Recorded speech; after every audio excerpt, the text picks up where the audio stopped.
வணக்கம். நம்ம இமேஜை ரீசைஸ் பண்ணுறதுக்கு ரொம்பவே கஷ்டப்படுவோம். ஆன்லைனில் வெப்சைட் தேடி அலைவோம். சில நேரங்களில் ஆன்லைன் வெப்சைட்டும் நம்ம எதிர்பார்க்குற மாதிரியான ஒரு ரிசல்ட் கொடுக்காது. அப்போ ஃபைனலியே நம்ம ஒரு ஃபோட்டோஷாப் தான் பயன்படுத்தி ஆகணும். நம்மகிட்ட இருக்கிற எல்லா இமேஜையும் ரீசைஸ் பண்ணணும் அப்படின்னா ஃபோட்டோஷாப்பை பயன்படுத்தி எப்படி ரொம்ப குயிக்காக பண்ணலாம் அப்படிங்கிறத தான் இந்த வீடியோவில் சொல்லியிருக்கிறேன். நீங்கள் பார்த்தீங்க அப்படின்னா எல்லாமே ஒரே சைஸில் வந்துருச்சு.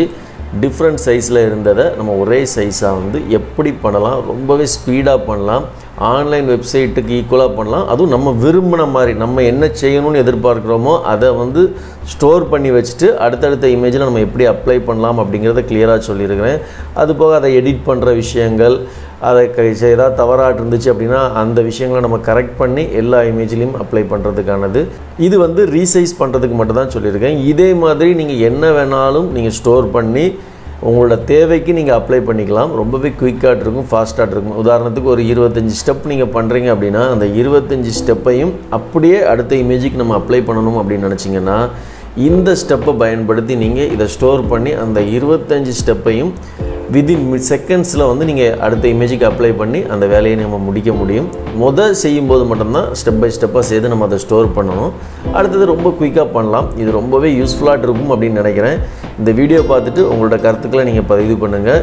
வீடியோக்குள்ளுக்கு போகிறதுக்கு முன்னாடி நம்ம சேனலுக்கு புதுசாக வந்திருக்கிறவங்க, இது வரைக்கும் நம்ம சேனலை சப்ஸ்கிரைப் பண்ணாதவங்க சப்ஸ்கிரைப் பண்ணிவிட்டு மேலே இருக்கிற பெல் ஐக்கானை மறக்காமல் கிளிக் பண்ணுங்கள்.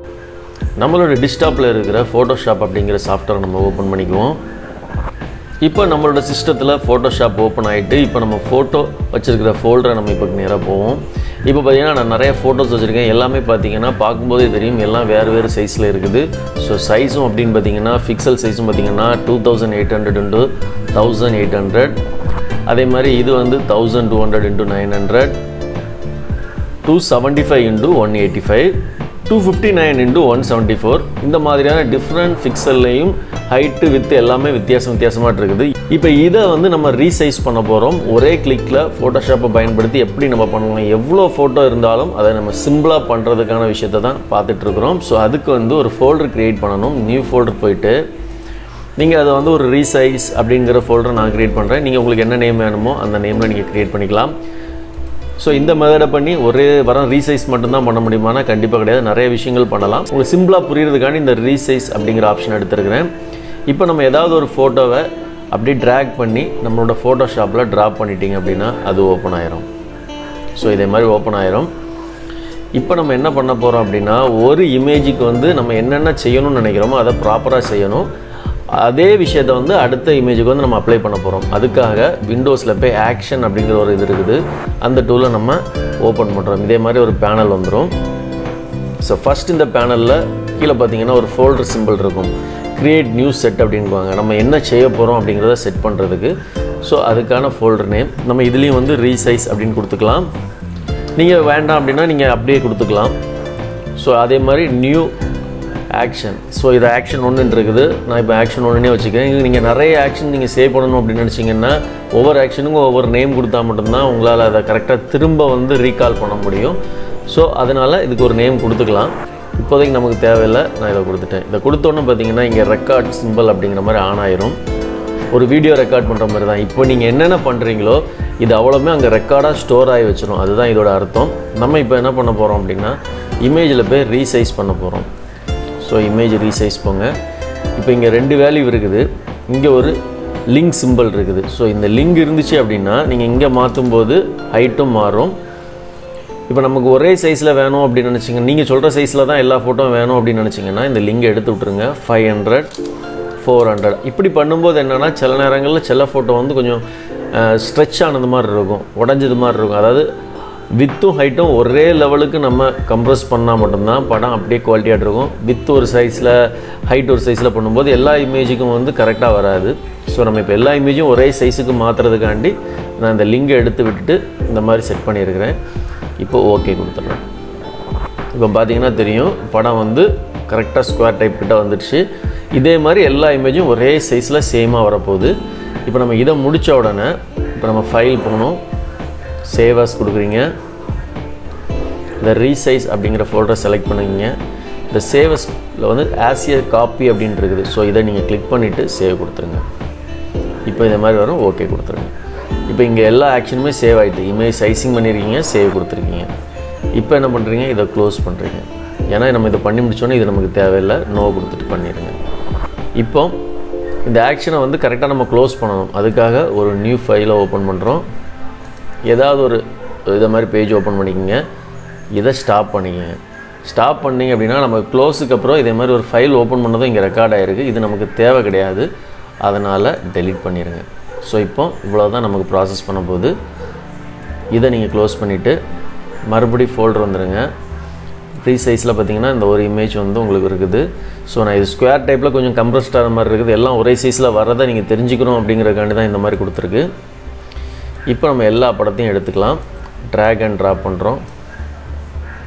எல்லா படமும் வந்து நம்ம ஃபோட்டோஷாப்பில் ஓப்பன் ஆகிடுச்சு. இப்போ நம்ம பண்ணக்கூடிய ஒரே ப்ரொசீஜர் ப்ளே பட்டன். ஸோ நீங்கள் ஒவ்வொரு படமும் வர வர ப்ளே பட்டன் ப்ரெஸ் பண்ணுங்கள். அது ஆட்டோமேட்டிக்காக ரீசைஸ் ஆனோன்னா அது க்ளோஸ் ஆயிரும். ஸோ ரொம்ப குயிக்காக இருக்கும். ஏன்னா நம்ம இல்லைனா ஒவ்வொரு படத்துக்கும் நம்ம செட் பண்ணிவிட்டு க்ளோஸ் பண்ணணும். இந்த மாதிரி எந்த ஆப்ஷன் கிடையாது. இப்போ நம்ம எல்லாமே முடிச்சிட்டோம். இப்போ நம்ம ஃபோல்டருக்கு வந்தீங்க அப்படின்னா எல்லாமே ஒரே சைஸில் இருக்குது. ஸோ பார்த்தீங்கன்னா தெரியும், இதுதான் இது. இப்போ நம்ம இதை எப்படி எடிட் பண்ணலாம்? நம்ம இப்போ ஒரு ஆக்ஷன் பண்ணிட்டோம், இதில் நமக்கு ஏதாவது எடிட் பண்ணணும் அப்படின்னு நினச்சிங்கன்னா அது எப்படி பண்ணலாம் அப்படிங்கிறத பார்க்கலாம். இப்போ நம்ம இதை டெலீட் பண்ணிடுவோம். மறுபடியும் ஃபோட்டோஷாப் வைக்கலாம். ஏதாவது ஒரு படத்தை மறுபடியும் ஃபோட்டோஷாப்பில் ட்ராக் பண்ணணும். இப்போ இந்த ஆக்ஷன்ஸ் இருக்குது. இப்போ இதில் கரெக்ஷன்ஸ் பண்ணணும் அப்படின்னா 500 × 400 இருக்குது. இதில் ஏதாவது கரெக்ஷன் பண்ணணும் அப்படின்னு நினச்சிங்கன்னா இதை நீங்கள் கிளிக் பண்ணினீங்கன்னா போதும். இந்த மாதிரி வந்துடும். இங்கே ரெக்கார்டிங் சிம்பிளும் ஆன் ஆயிரும். ஸோ 500க்கு வந்து நம்ம என்ன பண்ணலாம் அப்படின்னா இன்னும் வித்தியாசமாக பண்ணணும் அப்படின்னு நினச்சிங்கன்னா 600 அப்படின்னு மாற்றிக்கலாம். ஸோ இந்த ஷேப்புக்கு மாறிடும். இப்போ இதை கரெக்ஷன் பண்ணணுன்னே பார்த்தீங்கன்னா இங்கே வந்து அந்த ரெக்கார்டிங் சிம்பிள் ஆட்டோமேட்டிக்காக ஸ்டாப் ஆகிட்டு இங்கே வேல்யூ பார்த்திங்க அப்படின்னா 500 × 600ன்னு மாற்றிட்டோம். நம்ம சேஞ்ச் பண்ணது அப்படியே அப்லோட் ஆகிட்டு.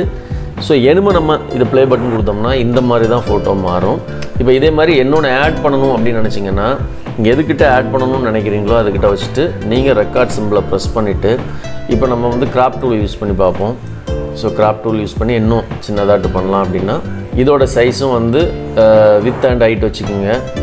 நம்ம ஏற்கனவே வந்து அங்கே 500 தான் யூஸ் பண்ணுறோம். ஸோ 400 அப்படிங்கிறத வச்சுக்கலாம். இப்போ நீங்கள் என்டர் பண்ணிடுங்க. இந்த மாதிரி வந்துடுச்சு. ஸோ இப்போவும் இங்கே கிராப்பும் வந்து ஆட் ஆகிட்டு நம்ம முடிஞ்சோடனே ஸ்டாப் பண்ணிடலாம். இப்போ பார்த்தீங்கன்னா ஒரு கிட்டத்தட்ட ஒரு பாஸ்போர்ட் சைஸ் ஃபோட்டோ கட்டிங் மாதிரி வந்திருக்குது.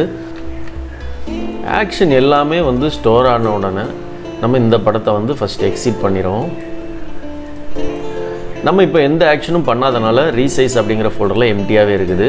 இப்போ நம்ம எல்லா இமேஜையும் செலக்ட் பண்ணிவிட்டு மறுபடியும் ட்ராக் அண்ட் ட்ராப் பண்ணிடுவோம். ஃபோட்டோஷாப்பில் ஓப்பன் ஆகிட்டு இப்போ ப்ளே கொடுக்குறோம். கொடுக்கும்போதே பார்த்தீங்கன்னா இங்கேருந்து இங்கே வரைக்கும் ஸ்டெப் அது எவ்வளோ ஃபாஸ்ட்டாக பண்ணுதுன்னு பாருங்கள். இப்போ நம்ம ஒவ்வொரு ஃபோட்டோவாக பண்ணும்போது இந்த அளவு ஸ்பீடாக பண்ண முடியாது. இதே மாதிரி நிறைய ஆக்ஷன்ஸை நீங்கள் ஸ்டோர் பண்ணி வச்சுக்கலாம்.